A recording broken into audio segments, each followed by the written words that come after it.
I found my grandson and his baby sleeping under a bridge. He froze when he saw me. My daughter-in-law had told him I was dead. I took them home in silence and opened the envelope with the DNA test she'd hidden for years. Tomorrow, he'll hear everything. But tonight— Before we continue, comment where you're watching from and subscribe to the channel. We'd love to see how far our stories are reaching. I just stared at Tyler's face in the dim light of my kitchen, watching him feed the baby with shaking hands. 2 years. 2 years I'd been mourning the loss of my family, believing they'd rejected me after Harold's death. 2 years of thinking my grandson chose his new life over his old grandmother. Gran? Tyler's voice cracked like it used to when he was 12 and afraid of thunderstorms. Are you really here? Are you really alive? I couldn't speak. The baby, a tiny girl with dark curls, looked up at me with curious brown eyes. She couldn't have been more than 8 months old. Rebecca told me you died of a heart attack, Tyler whispered. Right after she told you about Emma. She said you were so disappointed in me that it killed you. Emma. The baby's name was Emma. I reached across the small table and touched Tyler's hand. His fingernails were dirty. His clothes hadn't been washed in days, and there were shadows under his eyes that no 22-year-old should have. I never knew about Emma, I said quietly. I never knew about any of it. Tyler's face crumpled, but Rebecca showed me the funeral program. She had pictures from the service. She said you wrote a letter before you died saying you never wanted to see me again. My chest tightened. A funeral program. Pictures. A letter I never wrote. Tyler, honey, I've been living in this same apartment for 2 years. I've been working at the library, going to church, waiting for someone from the family to call. I squeezed his hand. I thought you all decided I was too much trouble after Grandpa died. He stared at me like I was speaking a foreign language. Emma made a soft cooing sound and reached her tiny fingers toward my face. Without thinking, I let her grab my finger, and she held on tight. She said you hated Emma because she wasn't planned, Tyler continued, his voice barely audible. She said you called Emma a mistake and that I was a disappointment to the family name. Those words I would never say, could never think, hung in the air between us. I looked at this precious baby girl and felt something break open in my chest. Not heartbreak this time, but rage. Tyler, I need you to listen to me very carefully, I said. I have never said those things. I would never say those things, and I have been very much alive for the past 2 years. He nodded slowly, but I could see the confusion in his eyes. 2 years of believing one story, and now I was asking him to believe something completely different. Where have you been living? I asked. Shelters mostly, sometimes the street when they're full. Rebecca said she couldn't help because she was still grieving your death and couldn't handle seeing Emma, knowing how much you would have hated her. I closed my eyes and took a deep breath. Rebecca. My daughter-in-law, who had always been so helpful after Harold's funeral, who had promised to keep in touch, to make sure Tyler and I stayed close, who had smiled at me with such sympathy when she explained that the family needed space to heal. Tyler, where's Emma's mother?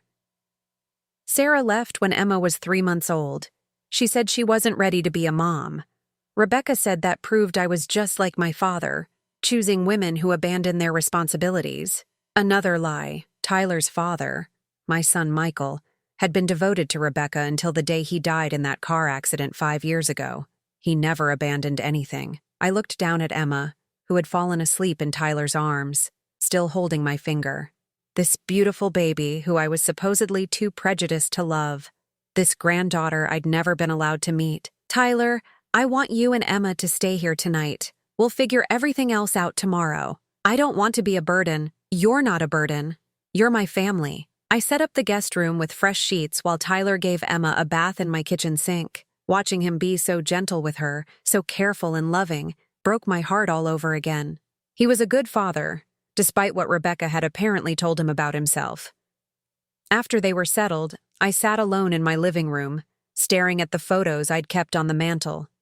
Pictures of Tyler as a baby, as a toddler, at his high school graduation. Pictures that Rebecca had probably told him I'd thrown away in disappointment.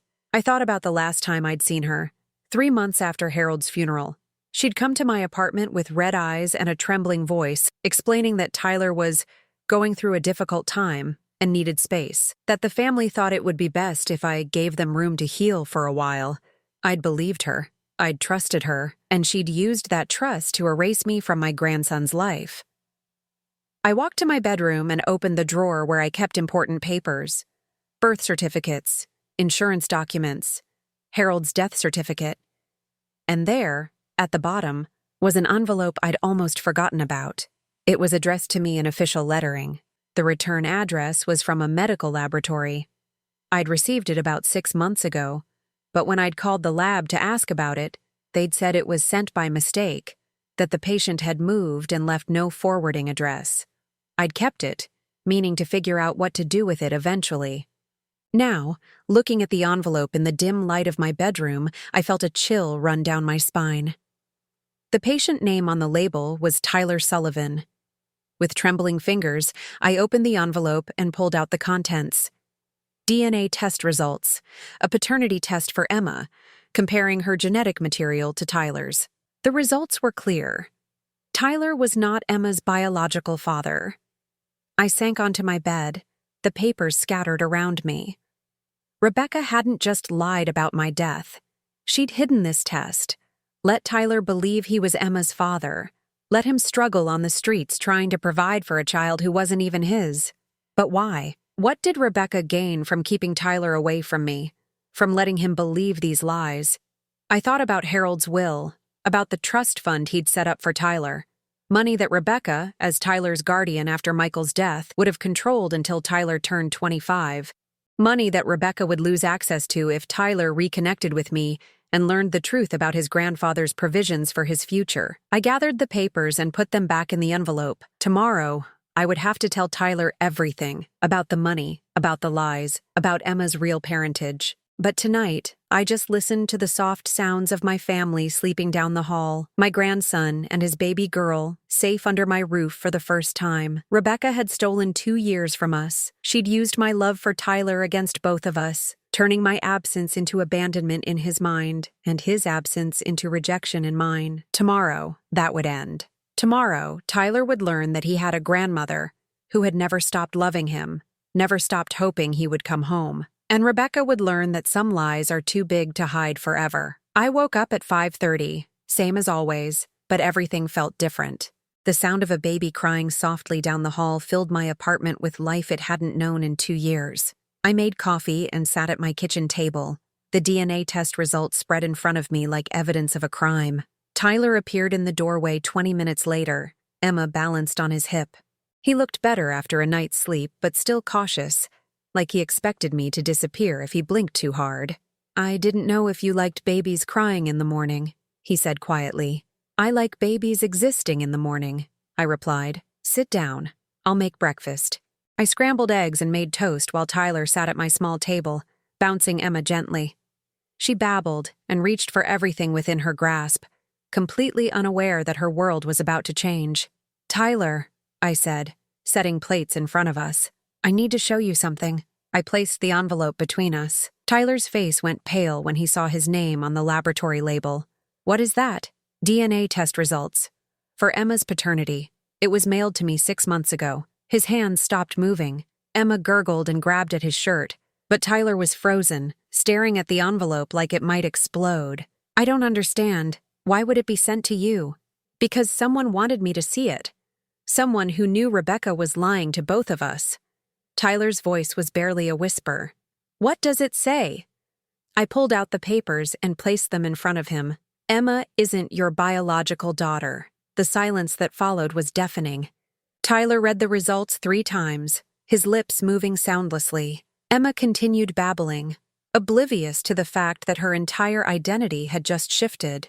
"I don't understand," Tyler repeated. "Sarah told me Emma was mine. We were together. The timing was right." "When did Sarah leave?" 3 months after Emma was born. She said she couldn't handle being a mother, that she needed to find herself. Tyler's voice cracked. "Rebecca said it was my fault for not being supportive enough." Another lie to add to Rebecca's collection. I watched Tyler struggle to process this information while continuing to feed Emma pieces of toast. Even learning she wasn't his biological child, he didn't stop caring for her. "Tyler, I need to ask you something, and I want you to really think about your answer." He looked up at me, his eyes red-rimmed. "When Sarah was pregnant, did Rebecca seem worried about anything? Did she ask a lot of questions about timing, about Sarah's health, about the baby? Tyler was quiet for a long moment. She was always asking Sarah to come to her house, said she wanted to help, to make sure Sarah was eating right and taking her vitamins. He paused. She went with Sarah to a lot of doctor appointments. Did Sarah ever seem uncomfortable with Rebecca's attention? Sarah said Rebecca was overwhelming sometimes, always wanting to know everything about the pregnancy, about Sarah's family, about whether anyone else knew about the baby. I felt pieces clicking into place. Rebecca had been managing the situation from the beginning, controlling information, controlling access. Tyler, did Rebecca ever mention your grandfather's will to you? What about it? Harold left you money, a trust fund that you can access when you turn 25. Rebecca would have been managing it as your guardian. Tyler stared at me. How much money? Enough to change your life. Enough to make sure you and Emma never have to sleep under bridges. I watched understanding dawn on his face. She kept me away from you so I wouldn't find out about the money. That's part of it, but I think it's more complicated than that. I got up and retrieved a small box from my bedroom closet. Inside were letters, dozens of them, all addressed to Tyler, all returned to me marked addressee unknown, or moved, no forwarding address. I wrote to you every week for the first 6 months after your grandfather died. Every letter came back. Tyler picked up one of the envelopes, examining the postal stamps and return markings. Rebecca said you didn't want contact with the family anymore. She said you told her we reminded you too much of Grandpa and it was too painful. Tyler, look at the dates on these letters. He spread them out on the table. The earliest was dated just 2 weeks after Harold's funeral. The latest was from 8 months ago. Some of these are dated after Rebecca told me you were dead, Tyler said slowly. Because I was never dead. Because I never stopped trying to reach you. Emma chose that moment to throw a piece of toast on the floor and clap her hands in delight. The sound broke the tension and Tyler almost smiled. She's not even mine, he said quietly. Emma's not my daughter. Does that change how you feel about her? Tyler looked down at Emma, who was trying to stick her fingers in his coffee cup. No, she's the only good thing that's happened to me in 2 years. I don't care whose DNA she has. Then you're exactly the man your grandfather hoped you'd become. The doorbell rang, sharp and sudden. Tyler tensed immediately. Are you expecting someone? He asked. I wasn't. I walked to the window and peered through the curtain. A young man about Tyler's age stood on my doorstep, tall and thin with dark hair. He looked familiar, but I couldn't place him. There's someone here, I called to Tyler. He came to the window, still holding Emma. When he saw the man outside, his face went white. That's Tom, he whispered. My brother. I'd forgotten about Tom, Rebecca's younger son, Tyler's stepbrother. He would be 24 now. Did Rebecca tell him I was dead too? No, Tyler said slowly. Tom never believed her about that. He kept saying something was wrong with the story, that it didn't make sense. The doorbell rang again, followed by a soft knock. Tyler? Tom's voice came through the door. Tyler, I know you're in there. I saw you through the window. Tyler looked at me uncertain. I haven't seen him since I left Rebecca's house. He tried to contact me a few times, but Rebecca said it would be better if I made a clean break from the family. What do you want to do? Tyler was quiet for a moment, looking down at Emma. I want to hear what he has to say. I opened the door. Tom looked older than I remembered, with tired eyes and a day's worth of stubble. When he saw me, relief washed over his face. Mrs. Sullivan, thank God you're okay. Hello, Tom. Come in. Tom stepped inside and immediately focused on Tyler and Emma. Tyler, man, I've been looking for you everywhere. Rebecca said you disappeared, that she was worried sick. Rebecca told Tyler I was dead, I said quietly. Tom's face darkened. I know, and I know she's been lying about other things too. He reached into his jacket and pulled out a manila envelope, thick with papers. Tyler, there are things you need to know about Rebecca. Things I've been trying to tell you for months. Tyler shifted Emma to his other arm. What kind of things? Things about your grandfather's money. Things about Emma. Things about why Rebecca really wanted you out of the house. Tom looked at me, then back at Tyler. And things about letters that were supposed to be from your grandmother, rejecting you. My blood went cold. What letters? Tom opened the envelope and pulled out several pieces of paper. Letters that Rebecca showed Tyler and me, supposedly written by you, Mrs. Sullivan. Letters saying you never wanted to see Tyler again because you were ashamed of him and Emma. He handed me the papers. My hands shook as I read words that were supposedly mine, written in handwriting that looked similar to mine but wasn't quite right. "I never wrote these," I whispered. "I know," Tom said, "because I've been keeping every card and letter you've ever sent our family. I know your handwriting, and this isn't it." Tyler stared at his brother. "You knew she was alive?" "I knew Rebecca was lying about something. I just couldn't prove it until now." Tom reached into the envelope again and pulled out another set of papers. "Tyler, I've been saving these for 2 years, waiting for the right time to show you." He spread the papers on my kitchen table next to the DNA results and the returned letters. "These are copies of every financial document related to your grandfather's estate, including the trust fund Rebecca has been managing in your name." The papers showed account statements, withdrawal records, transfer authorizations, and they showed that Rebecca had been systematically draining Tyler's trust fund for the past 2 years. "She's been using your money to pay her own expenses," Tom said quietly. "The mortgage, credit card bills, car payments. She's stolen almost everything your grandfather left you." Tyler sank into a chair, still holding Emma. "How much is left?" Tom's expression was grim. "About $10,000, out of an original $200,000. The room spun around me. Rebecca hadn't just stolen Tyler from me and me from Tyler. She'd stolen his entire future, his grandfather's final gift to him. "There's more," Tom said. "Rebecca has been planning to have Emma adopted. She's been in contact with an agency, telling them Tyler is an unfit father who abandoned his child." Tyler's face went white. "She can't do that. Emma's mine." "Not according to this DNA test," I said quietly, gesturing to the results still scattered on the table. Tom looked confused until I explained what we'd discovered that morning. "So Emma isn't Tyler's biological daughter. Rebecca has been stealing his money, and she's been lying to both of you for 2 years," Tom summarized. "And she's trying to have Emma adopted away from the only father she's ever known," I added. Tom sat down heavily. "There's something else. Something I probably should have told you sooner." Tyler and I both looked at him. "Rebecca isn't just stealing from Tyler. She's been getting money from Emma's biological father, too. Some guy who doesn't know Emma exists but has been sending child support payments that Rebecca arranged through a lawyer." The web of lies was even bigger than I'd imagined. Rebecca had been collecting money from multiple sources while keeping everyone involved in the dark about the truth. "Who is Emma's real father?" Tyler asked. "I don't know his name, but I have copies of the payment records," Tom said.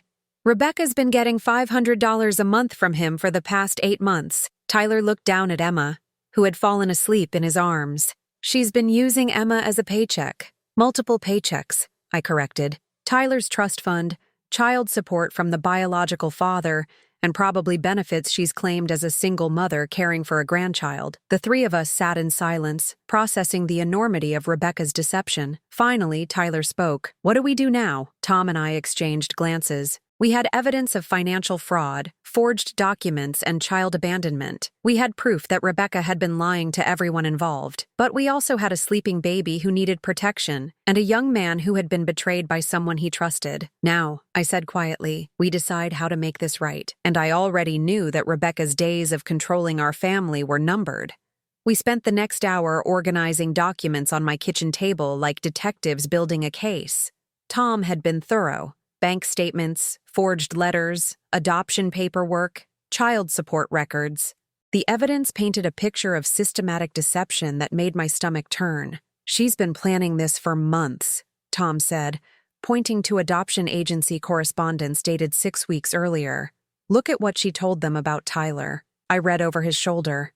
Rebecca had described Tyler as an unstable young man with substance abuse problems who abandoned his infant daughter. She'd provided fabricated evidence of his supposed drug use and claimed he'd been violent toward the baby. "None of this is true," Tyler said quietly, Emma still sleeping against his chest. "I've never touched drugs. I've never hurt Emma." "I know," Tom replied. "But Rebecca had documentation that looked official, fake police reports, forged medical records, even photographs that she claimed showed you in compromising situations." Tyler's hands tightened around Emma.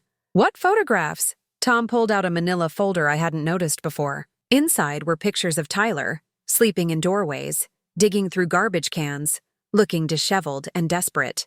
"She's been having you followed," I realized. documenting your homelessness to use as evidence of unfitness, while she's the one who made me homeless in the first place," Tyler said bitterly. The cruelty of it was breathtaking. Rebecca had pushed Tyler onto the streets, then used his desperation as proof that he shouldn't have custody of Emma. "There's something else," Tom said hesitantly. "About Sarah, Emma's mother." Tyler looked up. "What about her?" "I don't think Sarah left voluntarily. I think Rebecca paid her to disappear." Tom showed us bank records indicating a large cash withdrawal from Tyler's trust fund 3 months ago, the same week Sarah had supposedly decided she wasn't ready for motherhood. $5,000, Tom said, withdrawn the day before Sarah disappeared. Tyler was quiet for a long moment. Sarah was scared of something those last few weeks. She kept saying Rebecca was asking too many questions, wanting to know too much about her family, her background. "Rebecca was vetting her," I said, making sure Sarah didn't have strong family connections or support systems that might interfere with Rebecca's plans. Plans for what?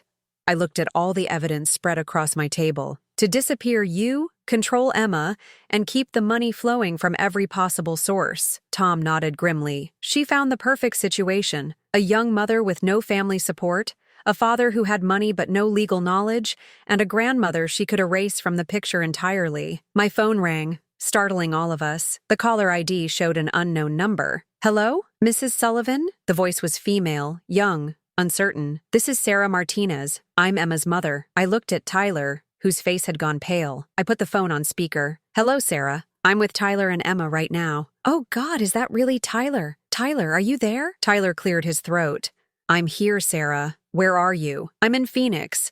Mrs. Sullivan, I need to talk to both of you. It's about Rebecca and what she made me do." The three of us exchanged glances. "What did she make you do, Sarah?" "She paid me to leave. She said Tyler would never be able to provide for Emma, that the baby would be better off if I disappeared and let her arrange an adoption." Tyler's voice was strained. "You took money to abandon your daughter?" "Tyler, please let me explain. Rebecca showed me things. Documents that said you had drug problems and anger issues. She showed me police reports and medical records that proved you were dangerous. Those documents were fake," Tom interjected. "I know that now. But at the time, I was 19 and scared, and Rebecca seemed like she was trying to protect Emma. She said she'd found a family who could give Emma everything we couldn't." I found my voice. "Sarah, why are you calling now?" "Because I've been trying to contact Tyler for weeks, and Rebecca kept telling me he'd disappeared with Emma. She said Child Services was looking for them, that Emma was in danger." "More lies," Tyler said flatly. "I finally figured out Rebecca's phone number was the only way anyone could reach Tyler. She was intercepting all communication." Sarah's voice broke. "I came back to town yesterday and went to Rebecca's house. She told me Tyler and Emma were dead." The room went silent except for Emma's soft breathing. "She said there was a car accident, that Tyler was driving under the influence and they both died." Sarah was crying now. "I demanded to see proof, and she got angry and threw me out. But something about her story didn't make sense." "So you called me instead," I said. "I found your number in an old address book Tyler had left at my apartment. I thought maybe you would know the truth." Tyler leaned closer to the phone. "Sarah, I need you to listen carefully. Emma and I are alive and safe, but Rebecca has been lying to everyone about everything." Over the next 20 minutes, we explained the full scope of Rebecca's deception: the fake death, the stolen money, the forged documents, the DNA test revealing Tyler wasn't Emma's biological father. Sarah was quiet for a long time after we finished. "So Emma isn't Tyler's daughter?" she said finally. "No," Tyler replied, "but I still love her like she is. And I love her too. Tyler, I never wanted to leave her. Rebecca convinced me it was the only way to protect her from you." I looked at Tyler, whose jaw was tight with suppressed emotion. "Sarah, who is Emma's biological father?" "His name is Marcus Webb. He was a guy I dated briefly before Tyler and I got together. When I realized I was pregnant, I wasn't sure who the father was, but the timing seemed more likely to be Tyler's." "Did you tell Marcus about Emma?" "No. I was with Tyler by then and I didn't want to complicate things. Marcus had graduated college and moved to another state for work. I thought it was better to just let Tyler be the father." "But Rebecca found out about Marcus," Tom said. "She kept asking questions about my dating history, about other relationships. I finally told her about Marcus to get her to stop prying. I thought she was just being protective of Tyler, and Rebecca tracked Marcus down. I realized. She must have. She knew details about him that I'd never told her. Tom was already reaching for his laptop. Sarah, do you remember Marcus's last name? Where he moved to? Marcus Webb. He took a job in Seattle with some tech company. Tom's fingers flew over the keyboard. Within minutes, he'd found Marcus Webb's LinkedIn profile, Facebook page, and current employer. Software engineer at Innovate Tech Solutions, Tom read. Graduated from State University 2 years ago. Moved to Seattle for work. I looked at the screen showing a young man with dark hair and brown eyes. The same eyes Emma had inherited. He has no idea he has a daughter, Tyler said quietly. But he's been sending child support payments, I pointed out. Sarah's voice was confused. What child support payments? Tom explained about the monthly payments Rebecca had been receiving supposedly from Emma's biological father. That's impossible, Sarah said. Marcus doesn't know Emma exists. Then who's been sending the money? Tyler asked. Tom was quiet for a moment, his face grim. I think I know. Give me a minute to check something. He pulled out his phone and made a call. Danny? It's Tom Sullivan. I need you to look up something in the county records. Yeah, property transfers and business licenses. Danny was apparently a friend who worked at the courthouse. Tom waited on hold, tapping his fingers nervously on the table. Yeah, I'm here. What? Are you sure? Okay, thanks, man. I owe you dinner. Tom hung up and looked at us. Rebecca has been getting those payments from herself. What do you mean? She set up a fake business account under a male name and has been transferring money from Tyler's trust fund into it, then transferring it back to her personal account as child support. She's been creating fake paper trails to make it look like Emma's father was sending support. The scope of Rebecca's fraud was staggering. She'd been systematically stealing from Tyler while creating false evidence of financial support from multiple sources. How much has she taken total? Tyler asked. Tom pulled out a calculator and started adding figures. From the trust fund directly, about $190,000. From the fake child support scheme, probably another $15,000. Plus whatever benefits she's claimed as Emma's guardian, over $200,000, I said quietly. Money that was supposed to secure Tyler's future, Tom added. Sarah's voice came through the phone speaker. Tyler, I'm so sorry. If I'd known what Rebecca was really doing. It's not your fault, Tyler interrupted. She fooled all of us. Emma stirred in Tyler's arms and opened her eyes, looking around the room with curious alertness. She babbled something that sounded almost like words and reached for the papers scattered on the table. What do we do now? Sarah asked. About Emma? About the money? About everything? I looked at Tyler, who was gently moving papers out of Emma's reach while keeping her entertained. Despite everything he'd learned, that Emma wasn't his biological daughter, that he'd been systematically robbed and manipulated, he continued caring for her with the same gentle attention he'd shown from the moment I'd found them. Now we decide what kind of family we want to be, I said. All of us. Tyler looked up at me. What do you mean? I mean, Emma needs parents who will put her welfare first.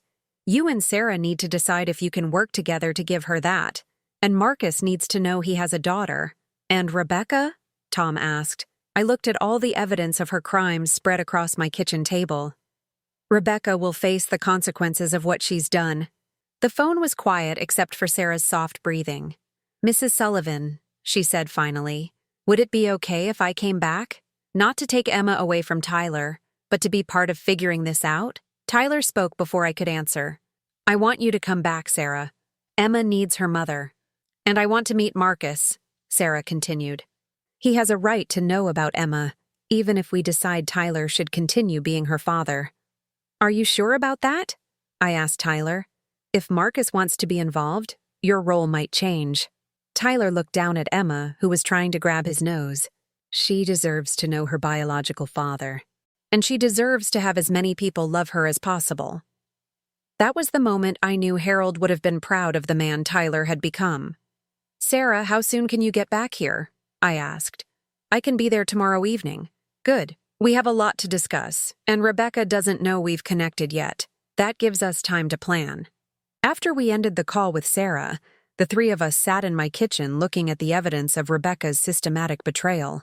Emma had fallen asleep again, completely unaware that her world was about to change in ways that would hopefully give her the family she deserved. Grandmother? Tyler said quietly.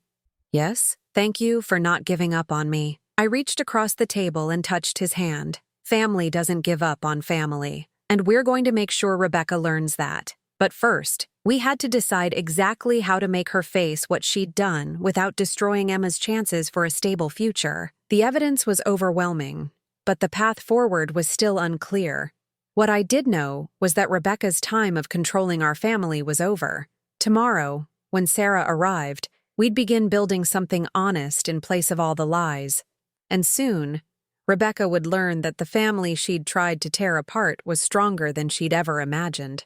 Sarah arrived the next evening carrying a single duffel bag and wearing the same uncertain expression I remembered from 2 years ago. She was thinner now, with dark circles under her eyes that spoke of months of guilt and worry. When she saw Emma in Tyler's arms, she broke down completely. "She's gotten so big," Sarah whispered, tears streaming down her face. "I've missed so much." Tyler stood slowly, still holding Emma. "Do you want to hold her?" Sarah nodded, unable to speak. When Tyler placed Emma in her arms, the baby stared up at her mother with solemn brown eyes, as if trying to remember something just out of reach. "Hi, baby girl," Sarah whispered. "Mommy's sorry she went away." Emma made a soft cooing sound and reached up to touch Sarah's face. The simple gesture broke something open in all of us. "She remembers you," Tyler said softly. We gave Sarah an hour to reconnect with Emma while Tom and I prepared dinner. Through the kitchen doorway, I watched Sarah feeding Emma and singing quietly to her,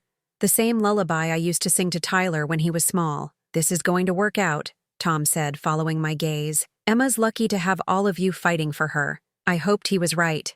The logistics of blending a family that Rebecca had systematically destroyed were complicated, but the love was clearly there. After dinner, we spread the evidence across my living room floor and explained everything to Sarah in detail. She held Emma while we walked through bank records, forged documents, and adoption paperwork. "I should have asked more questions," Sarah said when we finished. When Rebecca started asking about my family history, about Marcus, about whether anyone else knew about the pregnancy, I thought she was being protective. "She was gathering intelligence," Tom said, making sure she had control over every variable. Sarah shifted Emma to her other arm. The night before I left, Rebecca came to my apartment. She had all these official-looking papers that supposedly proved Tyler was using drugs and had been violent with other girlfriends. "What kind of papers?" I asked. "Police reports, medical records, even statements from women claiming he'd hurt them." She said the state was planning to take Emma away from Tyler unless I cooperated with the adoption plan. Tyler's face went white. "She had statements from other women?" "Tyler, we know they were fake," I said firmly. "Rebecca manufactured everything." Sarah nodded. "I realize that now, but at the time, I was 19 and terrified. Rebecca seemed so official, so connected. She said she'd worked with child services before and knew how these situations played out." "Did she mention money when she first approached you?" Tom asked. "Not directly. She talked about Emma deserving stability and security, about how the adoptive family could provide things we couldn't. The money came up later, when I started having doubts." Sarah explained how Rebecca had gradually increased the pressure, first through emotional manipulation, then through financial incentives. $5,000 to help with relocation costs, while the adoption was finalized. She said once Emma was settled with her new family, Tyler and I could move on with our lives without the burden of a child we weren't ready for. "Burden," I repeated quietly. "Emma was many things, but never a burden." "I know how that sounds now," Sarah said quickly. But Rebecca made it seem logical, even generous. She convinced me I was doing what was best for Emma. Tyler stood up and walked to the window. "While she was setting up the adoption, what was she telling me?" "About the adoption?" Sarah asked. "Rebecca never mentioned an adoption to Tyler," Tom explained. "She just made him homeless and let him struggle." Sarah's face crumpled. "So while she was convincing me that Tyler was dangerous and unstable, she wasn't offering him any alternatives?" "No," Tyler said without turning around. "She just threw me out and told me I was a disappointment to the family name." The cruelty of Rebecca's manipulation was becoming clearer.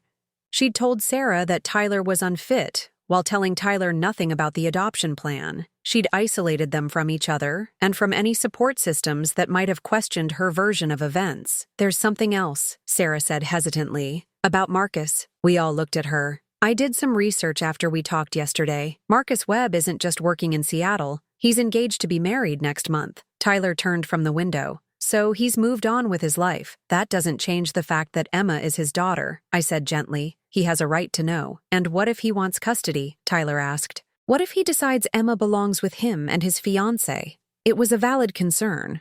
Marcus had a stable job, was apparently settling down, and had no idea his biological daughter had been living on the streets while he built his new life. We'll deal with that when we know more about him, I said. But Tyler, Emma's biological father isn't the enemy here. Rebecca is. Tom was typing on his laptop again. I found Marcus's contact information. Should we call him? Sarah shifted Emma, who had fallen asleep against her chest. What do we say? Hi, surprise.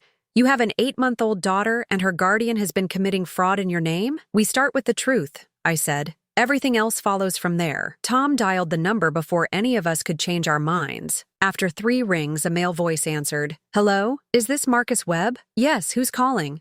Tom put the phone on speaker. My name is Tom Sullivan. I'm calling about Sarah Martinez and a situation involving your daughter. Silence. Then, I'm sorry. What? I don't have a daughter. Sarah leaned toward the phone. Marcus, it's Sarah. Sarah Martinez. We knew each other at State University. Another pause. Sarah? From Professor Chen's economics class? Yes. Marcus, I need to tell you something important, and I need you to sit down. Over the next 20 minutes, Sarah explained about Emma, about the uncertainty over paternity, about the DNA test that proved Marcus was Emma's biological father. She was careful and thorough, answering his questions as clearly as she could. Marcus was quiet for a long time after she finished. So, I have a daughter, he said finally. Yes. And you've been raising her with someone else because you thought he was the father. Yes. And now you're telling me because this Rebecca person has been stealing money and planning to have Emma adopted without anyone's consent. That's right. Another long silence. Can I see her? Sarah looked at Tyler, who nodded slowly. Yes, you can see her. But Marcus, there are some things you need to understand first. Like what? Like Tyler has been Emma's father for 8 months. He's the one who's been taking care of her, loving her, sacrificing for her. Biology is just one part of being a parent. I understand that, Marcus said quietly. I'm not trying to take her away from anyone. I need to see her. I need to know she's okay. Tyler spoke for the first time since the call began. Marcus, this is Tyler. I want you to know that Emma is the most important thing in my life. I'll do whatever it takes to make sure she's safe and loved. I believe that, Marcus replied. And I appreciate you taking care of her when I didn't even know she existed. The conversation was going better than I'd dared hope. Marcus seemed genuinely concerned about Emma's welfare, rather than focused on his own rights or anger about being kept in the dark. Marcus, I said, would you be willing to come here this weekend, so we can all meet in person and figure out what's best for Emma? Yes, absolutely. But there's something I need to tell you first. We waited. Rebecca Sullivan contacted me 6 months ago. The room went dead silent. She told me Sarah had died in a car accident and that you, Tyler, were struggling to raise Emma alone. She said you were homeless and using drugs and that Emma was in danger. My hands clenched into fists. Rebecca had been manipulating Marcus, too. She offered to help find Emma a stable home through an adoption agency. She said you'd already agreed to give up custody because you knew you couldn't provide for her. Tyler's voice was strained. And you believed her? I didn't know what to believe. I'd never met you. I barely remembered Sarah. And suddenly this woman was telling me I had a daughter who was in danger. She had documentation, photos of you looking homeless, reports about drug use, official-looking papers. All fake, Tom said. I realize that now. But at the time, it seemed like Emma needed help, and this woman was offering a solution. What kind of solution? I asked, though I was afraid of the answer. She said the adoption agency had found a family for Emma, but they needed financial assistance to cover the legal fees and temporary care while the paperwork was processed. How much financial assistance? Tyler asked. $500 a month until the adoption was finalized. The room erupted. Tom swore under his breath. Sarah gasped. Tyler stared at the phone in disbelief. Marcus, I said carefully, how long have you been sending this money? 6 months. Rebecca said the adoption process was taking longer than expected because of complications with Tyler's consent, but that Emma was safe and well cared for in the meantime. So Rebecca had been collecting money from Marcus under false pretenses while simultaneously draining Tyler's trust fund and receiving government benefits as Emma's guardian. The scope of her fraud was staggering. Tyler has never agreed to any adoption. He's been fighting to keep Emma safe and housed for months. Jesus, Marcus said quietly. She's been playing all of us. Yes, she has. And now we need to figure out how to stop her and what's best for Emma going forward. Emma stirred in Sarah's arms and opened her eyes, looking around the room with alert curiosity. She had no idea that her entire world was being reshaped by adults trying to undo another adult's carefully constructed web of lies.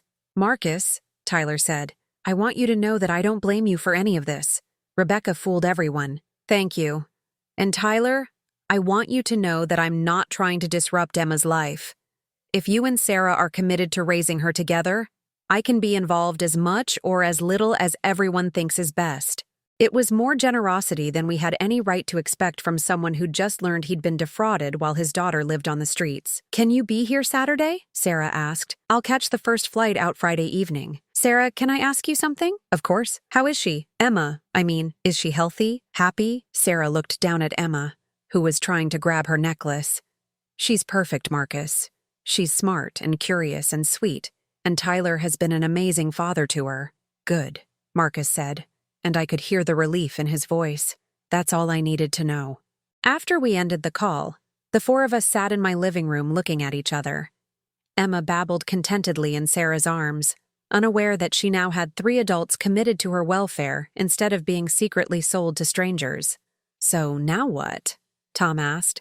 Now we prepare for Rebecca, I said. Because once she realizes Emma is here with me instead of lost on the streets, she's going to come looking. Are we ready for that? Tyler asked. I looked around the room at this family that Rebecca had tried so hard to destroy. Sarah and Tyler, working together to care for Emma despite everything Rebecca had put them through. Tom, who had risked everything to expose his mother's lies. Emma herself, thriving in the love of people who put her needs first. We're ready, I said. We have the truth, we have each other, and we have evidence of everything she's done. And we have Emma, Sarah added, kissing the baby's forehead. That was the most important thing. Whatever happened with Rebecca, Emma was safe and surrounded by people who loved her for the right reasons. Rebecca had built her scheme on lies and manipulation, but we were building something stronger on honesty and genuine care. Saturday couldn't come soon enough. I wanted to meet Marcus to see what kind of man Emma's biological father was. But more than that, I wanted to confront Rebecca with the full weight of what she'd done. She'd stolen money, forged documents, and manipulated everyone involved. But worst of all, she'd tried to steal Emma's chance at a real family. That was something I couldn't forgive, and something I wouldn't let her get away with. Marcus arrived Friday evening looking exactly like I'd imagined. Tall, thoughtful, with the same dark eyes Emma had inherited. He stood in my doorway holding a small teddy bear and wearing an expression of nervous anticipation that reminded me of Tyler when he was younger. Mrs. Sullivan, I'm Marcus Webb. Come in, Marcus. We're glad you're here. Emma was in Tyler's arms when Marcus walked into the living room. The resemblance was unmistakable. The same eyes, the same chin, even the way Emma tilted her head when she was curious. Marcus stopped breathing for a moment, just staring at his daughter. She's beautiful, he whispered. Would you like to hold her? Tyler asked. I watched Marcus carefully as Tyler placed Emma in his arms. This moment would tell us everything we needed to know about what kind of man Marcus was. Emma studied his face with serious concentration, then reached up and grabbed his nose, babbling something that sounded almost like words. Marcus laughed, a sound of pure joy that filled my living room. Hi there, sweetheart. I'm your daddy. Emma seemed to approve. She settled against Marcus's chest with the easy trust that babies have, completely unaware of the complexities her existence had created.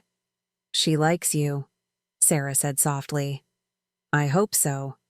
I have a lot of catching up to do. Over dinner, Marcus explained his life in Seattle, his job as a software engineer, His engagement to a woman named Jennifer who taught elementary school, their plans for a small wedding next month. Jennifer knows about Emma, Marcus said. I called her after we talked yesterday. She wants to be involved however you all think is best. And she's okay with you having a daughter? Sarah asked. She's wonderful about it. Her first question was whether Emma was safe and being cared for. Her second was when she could meet her. Tyler looked relieved. So you're not trying to take Emma away from us? Tyler, I need you to understand something, Marcus said seriously. You've been Emma's father for 8 months. You've loved her and protected her and sacrificed for her. Biology doesn't erase that. But you have rights too, Tyler replied. I have the right to know my daughter and be part of her life. But Emma's needs come first, and she needs stability and consistency. If that means I'm the weekend dad or the uncle who lives far away, I'm okay with that. Marcus was everything Rebecca had claimed Tyler wasn't. Stable, mature, focused on Emma's welfare rather than his own desires. But instead of making Tyler feel inadequate, Marcus's presence seemed to give him confidence. I want you to be involved, Tyler said. Emma deserves to know her biological father, and I could use help figuring out how to be the best parent I can be. Sarah smiled. So we're really doing this? All of us together? We're really doing this, I confirmed. That's when the doorbell rang. Tom looked out the window and went pale. It's Rebecca. Through the curtain, I could see my daughter-in-law standing on my porch, wearing her best concerned expression and carrying what looked like official documents. Does she know you're here? I asked Tom. She knows I haven't been home in 2 days. She's probably figured out I'm here. What do we do? Sarah asked, instinctively pulling Emma closer. We let her in, I said calmly. It's time for this to end. I opened the door before Rebecca could ring the bell again. She was dressed in a dark suit that made her look official and serious, like someone representing authority rather than perpetrating fraud. Helen, she said, her voice rich with false relief. Thank God you're all right. Tom said he'd found you, but I had to see for myself. She stepped into my apartment without waiting for an invitation, her eyes immediately scanning the room. When she saw Tyler holding Emma, her expression shifted almost imperceptibly. Tyler, she said, moving toward him with outstretched arms. I've been so worried about you and Emma. When you disappeared, I thought something terrible had happened. Tyler stepped back, keeping Emma away from Rebecca's reach. We're fine. You don't look fine, honey. You look thin and tired. Rebecca's voice carried that tone of maternal concern she'd perfected over the years. And Emma needs proper medical care, regular meals, a stable environment. She has all of those things, Tyler said firmly. Rebecca's gaze swept the room again, taking in Sarah, Marcus, and the documents still scattered on my coffee table.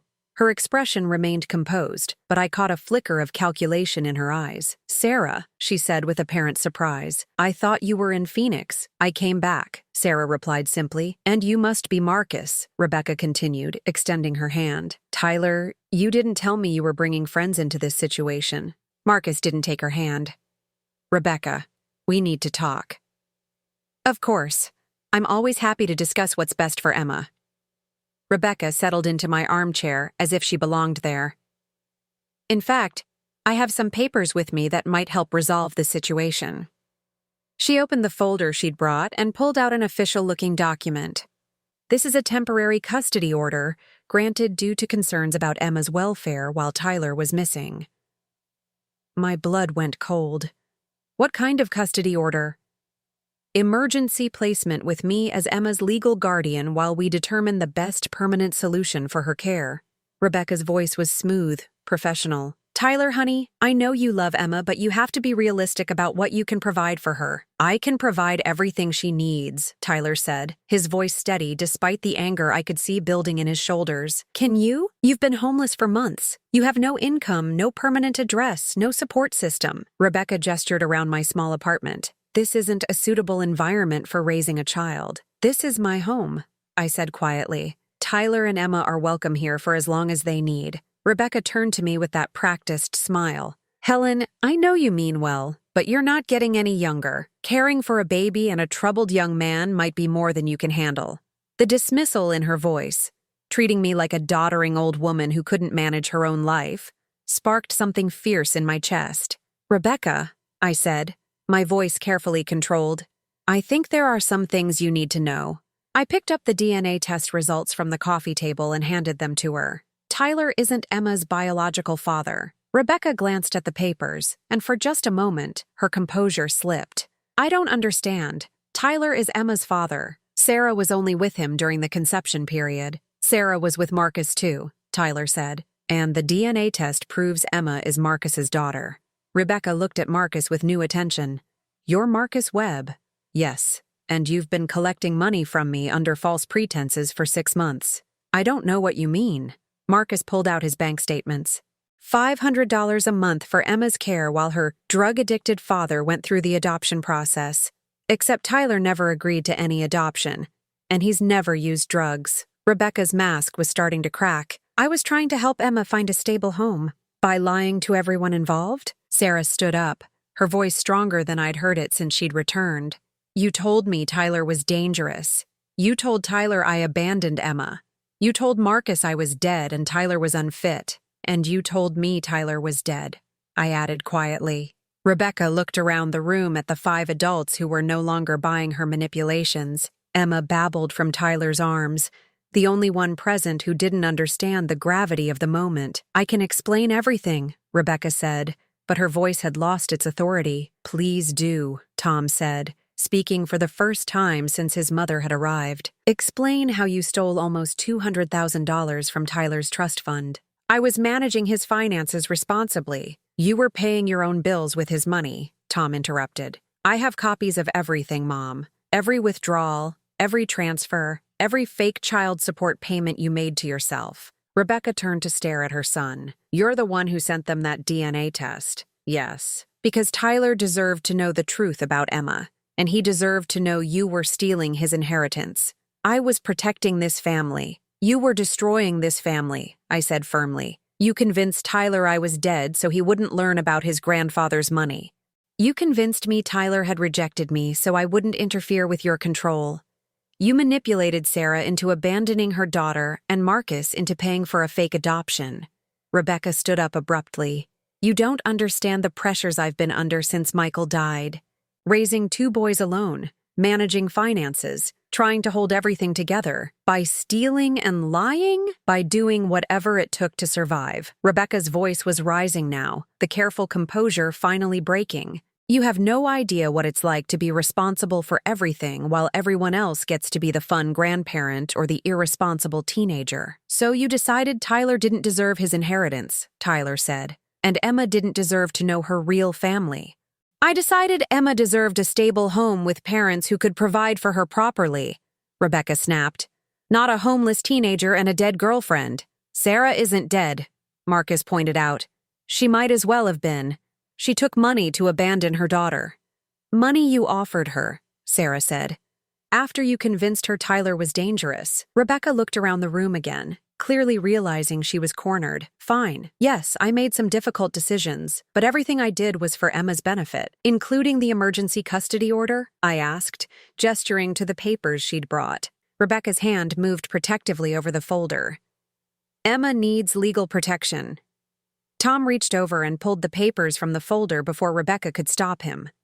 He scanned them quickly, then looked up with disgust. These aren't custody papers, Mom. These are adoption finalization documents. You were planning to have Emma legally adopted tonight. The room went dead silent, except for Emma's soft babbling. By whom? Tyler asked, his voice dangerously quiet. Tom kept reading. Richard and Patricia Hoffman. They've already paid the agency fees and completed the home study. They're good people, Rebecca said defensively.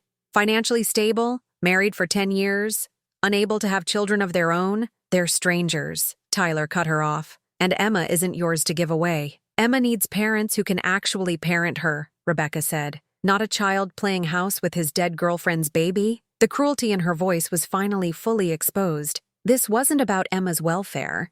It was about Rebecca's need to control every aspect of the situation while profiting from it. How much? I asked quietly. What? How much were the Hoffmans paying you for Emma? Rebecca didn't answer, but Tom was still reading the documents. $25,000, he said. plus ongoing consultation fees for helping them navigate the adoption process. So Rebecca had been planning to collect money from multiple sources: Tyler's trust fund, fake child support from Marcus, adoption fees from the Hoffmans, while removing the one person who might expose her schemes. Emma was never meant to have a family. She was meant to be a profit center. "Get out," Tyler said quietly. "Tyler, you're not thinking clearly. Get out of my grandmother's house and stay away from Emma." Rebecca looked around the room one more time, searching for an ally she wasn't going to find. "This isn't over. I have legal standing as Emma's guardian, and I will use it to protect her from this situation." "No," I said firmly. "You don't have legal standing anymore." I picked up my phone and dialed a number I'd memorized that morning. "Detective Morrison, this is Helen Sullivan. The person we discussed is here now, and she's just attempted to finalize an illegal adoption using forged custody documents." Rebecca's face went white. "You called the police?" "I called the authorities who handle fraud cases," I replied calmly. "They're very interested in your financial activities over the past 2 years." Rebecca looked at Tom, her eyes pleading. "Tommy, you can't let them do this to me. I'm your mother." Tom met her gaze steadily. "You stopped being my mother when you chose theft and lies over taking care of your family." The sound of sirens in the distance cut through the evening air. Rebecca grabbed her purse and headed for the door. "This won't stick," she said. "I have documentation for everything I've done." "Forged documentation," Marcus called after her. "We have the originals. And we have testimony from everyone you've defrauded," Sarah added. Rebecca paused at the door, looking back at Emma one last time. For a moment, I almost felt sorry for her. She'd had a family who loved her, and she'd thrown it all away for money and control. "I hope you're all happy," she said bitterly. "When Emma grows up in poverty because none of you can provide for her properly, remember that I tried to give her something better." Then she was gone, disappearing into the evening just as the police cars pulled up to my building. Emma clapped her hands at the pretty flashing lights, completely unaware that the woman who'd been planning to sell her to strangers had just walked out of her life forever. The next few hours were a blur of police interviews, document collection, and official statements. But through it all, Emma stayed calm and content, passed between Tyler, Sarah, and Marcus, as we answered questions and provided evidence. By midnight, Rebecca was in custody on charges of fraud, embezzlement, and attempted child trafficking. The adoption paperwork was voided. The emergency custody order was revealed as a forgery, and Emma was officially safe with the people who truly loved her. "What happens now?" Sarah asked as the last police officer left my apartment. I looked around my living room at this family that had been scattered and manipulated, but had found its way back together through honesty and genuine care. "Now," I said, "we figure out how to be the family Emma deserves." Tyler was feeding Emma a bottle while Marcus and Sarah sat on either side of him on my couch. Tom was organizing the documents we'd need for the legal proceedings ahead. They looked like what they were: young adults who'd been through trauma but were committed to doing better for the child they all loved. "Together," Tyler said, looking at Sarah and Marcus. "We figure it out together." Emma finished her bottle and fell asleep against Tyler's chest, her small hand curled around his finger. She was finally safe, finally surrounded by people who put her needs first. Rebecca's web of lies had been exposed, her theft would be prosecuted, and her attempts to profit from Emma's existence were over. But more importantly, Emma now had 3 parents who were willing to work together, a great-grandmother who would fight for her, and an uncle who would always tell her the truth. It wasn't the family any of us had planned, but it was real, and real was exactly what Emma needed. 6 months later, I stood in my kitchen making Sunday breakfast for 7 people. The apartment that had felt too quiet for 2 years now buzzed with the comfortable chaos of a real family. Tyler calling out questions about Emma's schedule from the living room, Sarah humming while she folded laundry, Marcus on a video call with his fiancée Jennifer in Seattle, Tom reading legal documents at my dining table, and Emma, now 14 months old, toddling between all of us with the confidence of a child who knows she's loved by everyone around her. The legal proceedings had taken 4 months to resolve. Rebecca pleaded guilty to fraud, embezzlement, and child endangerment in exchange for a lighter sentence. 3 years in prison with the possibility of parole in 18 months. The money she'd stolen from Tyler's trust fund was mostly gone, but the state had frozen her assets and we'd recovered about $40,000. More importantly, Tyler had been officially recognized as Emma's adoptive father, with Marcus listed as her biological father and Sarah as her mother. It was an unusual arrangement, but the family court judge had been impressed by how well we'd all worked together to prioritize Emma's needs. "Grandma Helen," Emma said carefully, tugging on my pants leg. She'd started talking early, picking up words from everyone around her. Tyler taught her please and thank you. Sarah taught her lullabies in both English and Spanish. And Marcus had been working on love you during their video calls. "Yes, sweetheart? Up, up." She raised her arms toward me, and I lifted her to sit on the counter while I finished making pancakes. "Marcus, when is Jennifer arriving?" I called to the living room. "Her flight lands at 2, he replied. "Tyler, are you sure you're ready for this?" Tyler appeared in the kitchen doorway holding a small velvet box. "I've been ready for weeks. The question is whether Emma will cooperate during the ceremony." Today was special for multiple reasons. Marcus and Jennifer were getting married in my backyard at 4 o'clock, a small ceremony they'd moved from Seattle so that Tyler, Sarah, and Emma could be there. And Tyler was planning to propose to Sarah during the reception. It had taken months for Tyler and Sarah to find their way back to each other. The trauma Rebecca had inflicted on both of them required careful healing, honest conversations, and the help of a family counselor who specialized in manipulation recovery. But watching them together now, I could see the foundation of something strong and real. "Emma will be perfect," Sarah said, coming into the kitchen with a basket of clean clothes. "She loves being the center of attention. Like someone else I know," Tyler teased, kissing Sarah's cheek as he passed. "I learned from the best," Emma announced solemnly, making all of us laugh. Tom looked up from his papers. "The final restitution hearing is scheduled for next month. The prosecutor thinks we'll get another $15,000 back from Rebecca's pension account." Tyler shrugged. "It's not about the money anymore." "It never was about the money," I corrected. "It was about the lies that came with it." The truth was, Tyler and Sarah were doing fine financially. Tyler had gotten his GED and started community college classes in early childhood development while working part-time at a daycare center. Sarah had enrolled in nursing school and was working as a certified nursing assistant at the local hospital. Marcus sent monthly support for Emma's expenses, and I helped with childcare when their schedules overlapped. But more than that, we'd all learned what family actually meant. Not perfect people pretending everything was fine, but imperfect people committed to honesty and growth. "Gran," Tyler said quietly, "I need to ask you something." "What's that?" "Would you walk me down the aisle when Sarah and I get married?" My eyes filled with tears.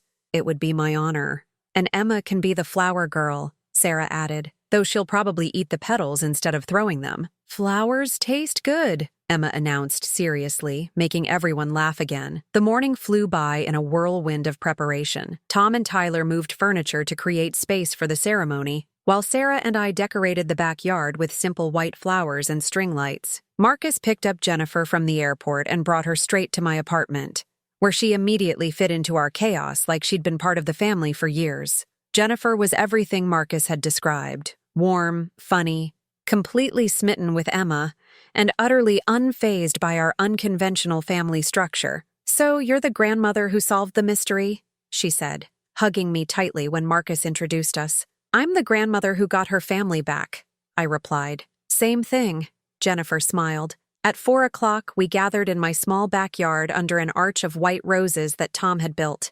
The officiating minister was Father Matthews from my church, who had known Tyler since he was small and had been thrilled to marry Marcus and Jennifer. Emma trotted down the aisle first, scattering rose petals with delighted enthusiasm while everyone cheered. Sarah followed as Jennifer's maid of honor, beautiful in a simple blue dress. Tyler stood as Marcus's best man, the two of them having formed an unlikely but genuine friendship over the past months. When Marcus and Jennifer exchanged vows, they included promises to Emma to love her as their daughter, to support Tyler and Sarah as her parents, and to make sure she always knew she was wanted and cherished by all of them. "Family isn't just about blood," Marcus said during his vows. "It's about the people who choose to love you and fight for you and show up for you every day. Jennifer, you're choosing not just me, but this whole beautiful, complicated family that Emma brought together." There wasn't a dry eye in the backyard. After the ceremony, we moved the celebration to my living room for dinner and cake. Emma sat in her high chair between Tyler and Sarah, happily smearing frosting on her face, while the adults told stories and shared toasts. "To Rebecca," Tom said suddenly, raising his glass. We all stared at him. "Tom," Tyler said carefully, "what are you toasting to Rebecca for? For being so terrible that she brought the rest of us together," Tom replied with a grin. "If she hadn't tried to tear this family apart, we never would have learned how strong we actually are." It was a generous way to look at it, but he wasn't wrong. Rebecca's lies had caused tremendous pain, but they'd also revealed the love that had always existed between us. Love that was stronger than manipulation, more enduring than greed. "To family," I amended, raising my own glass. "The family we choose and the family we fight for." "To family," everyone echoed. As the evening wound down, Tyler disappeared briefly and returned with his guitar, a surprise gift from Marcus and Jennifer. He'd been taking lessons again, something he'd given up during the dark months when Rebecca controlled his life. "I wrote something for Emma," he said, settling into a chair with the guitar, "and for all of us, really." The song was simple and beautiful, about finding your way home after being lost, about love that survives even when everything else falls apart. Emma clapped along, not understanding the words but feeling the music. When Tyler finished, Sarah was crying. Marcus and Jennifer were holding hands, and Tom was recording on his phone to send to their cousins who couldn't make the trip. "One more thing," Tyler said, setting down the guitar and pulling out the velvet box. Sarah's hands flew to her mouth as Tyler got down on one knee in my living room, surrounded by the family that had fought so hard to be together. "Sarah Martinez," Tyler said, his voice steady and sure. "Will you marry me? Will you help me give Emma the family she deserves? Will you be my partner in this beautiful mess we've created?" "Yes," Sarah said through tears. "Yes, yes, yes." Emma clapped enthusiastically as Tyler slipped the ring onto Sarah's finger, not understanding the significance, but happy that everyone else was happy. "Another wedding," Jennifer exclaimed. "Emma's going to be the most experienced flower girl in history." As the celebration continued around us, I stepped out onto my back porch for a moment of quiet. The string lights twinkled in the darkness, and I could hear laughter drifting from inside my apartment. Harold would have loved this, I thought. The chaos and joy and imperfect beauty of a family that chose love over convenience, truth over comfort. Tom joined me on the porch, carrying 2 cups of coffee. "You okay, Mrs. Sullivan?" "I'm better than okay," I said honestly. "I'm home." We stood in comfortable silence, watching Tyler and Sarah dance slowly in my living room, while Marcus played with Emma, and Jennifer took pictures of everything. "Do you ever wonder what would have happened if Mom had just been honest from the beginning?" Tom asked. I thought about it. If Rebecca had told the truth, Tyler and Sarah might have raised Emma together without all the trauma. Marcus would have known about his daughter from the start. We would have been a family sooner. Do you think it would have been better? I watched Tyler spin Sarah around while Emma giggled from Marcus's arms. I think it would have been different. But Tom, sometimes the families that go through fire together end up stronger than the ones that never face any heat. You really believe that? I put my arm around Tom's shoulders. This young man who had risked everything to expose his mother's lies, who had chosen truth over comfort, who had helped save Emma from being sold to strangers. "I believe that love isn't about perfection," I said. "It's about showing up, telling the truth, and fighting for what matters." Rebecca never learned that, but we did. Inside, Tyler was teaching Emma to play patty cake, while Sarah showed Jennifer photo albums of Emma's first year. Marcus was on the phone with his parents in California, excitedly describing the wedding and the family he'd discovered. Everyone was exactly where they belonged. Rebecca had tried to write our story for us, casting herself as the director and the rest of us as supporting characters in her drama. But real families don't work that way. Real families write their own stories, messily and imperfectly, and together. Emma would grow up knowing she was chosen and fought for by everyone who loved her. She would know that Tyler became her father not because he had to, but because he wanted to. She would know that Sarah came back for her, that Marcus welcomed her into his life, that Tom protected her, and that I never stopped believing in the family we could become. She would know that love is stronger than lies, that truth is worth fighting for, and that family is something you create with intention and protect with courage. And if Rebecca ever tried to contact any of us again when she got out of prison, Emma would be surrounded by people who would never let anyone use her for profit or convenience again. The last 6 months had taught me something important. You're never too old to fight for what matters, and it's never too late to reclaim what was stolen from you. Rebecca had taken 2 years from Tyler and me, but we had decades ahead of us to make up for lost time. "Come on," Tom said, finishing his coffee. "Emma's asking for her grandma Helen." I followed him back inside, where Emma was indeed calling my name and reaching for me with chocolatey fingers. I picked her up and settled into my chair, where she curled against my chest and yawned sleepily. "Story," she requested. "What kind of story?" "Princess story." I smiled, remembering the stories I used to tell Tyler when he was small. Once upon a time, there was a little princess who got lost in a dark forest. "Was she scared?" Sarah asked, settling on the arm of my chair. "She was," I continued. "But she was also brave. And when she met other travelers who were lost in the same forest, she helped them find their way." "Did they find their way home?" Tyler asked. I looked around my living room at this family that had been scattered and found each other again. At Emma, safe and loved in my arms. At the future stretching ahead of us, full of birthdays and holidays and ordinary days that would be extraordinary because we'd be together. "They did," I said. "They found their way home, and they lived honestly ever after." Emma smiled sleepily and closed her eyes, trusting completely in the arms that held her and the voices that surrounded her. Outside, the night was quiet and peaceful. Inside, my apartment was full of the sound of family, real family, chosen family, family that had survived everything Rebecca had tried to do to destroy it. I was 70 years old, and I was finally exactly where I belonged, home.